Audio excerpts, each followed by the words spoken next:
Hi friends, তোমরা সবাই কেমন আছো? আশা করি সবাই ভালো আছো, আমিও ভালো আছি। হাই ফ্রেন্ড, গুড ইভিনিং তোমাদের সকলকে। দেখো, তোমাদের দাদাভাই ইভিনিং ওয়াক করছে, তাই আমিও আসলাম আজকে তোমাদের দাদাভাইয়ের সাথে ইভিনিং ওয়াক করতে। তোমাদের দাদাভাই এত সুন্দর জায়গায় একটা ওয়াক করে, কি আর বলবো। দেখো কি সুন্দর, চারিদিকের পরিবেশটা এতটাই সুন্দর,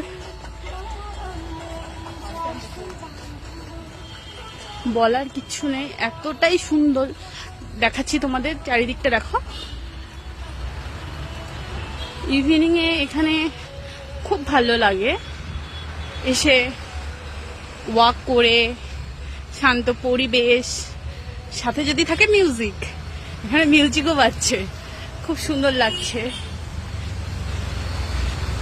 কি বলবো তোমাদের, আর বলার কিছু নেই, তাই তোমাদের দেখিয়ে দিলাম ইভিনিং এ ওয়াক করছে। তাই বাই, পরে কথা হবে।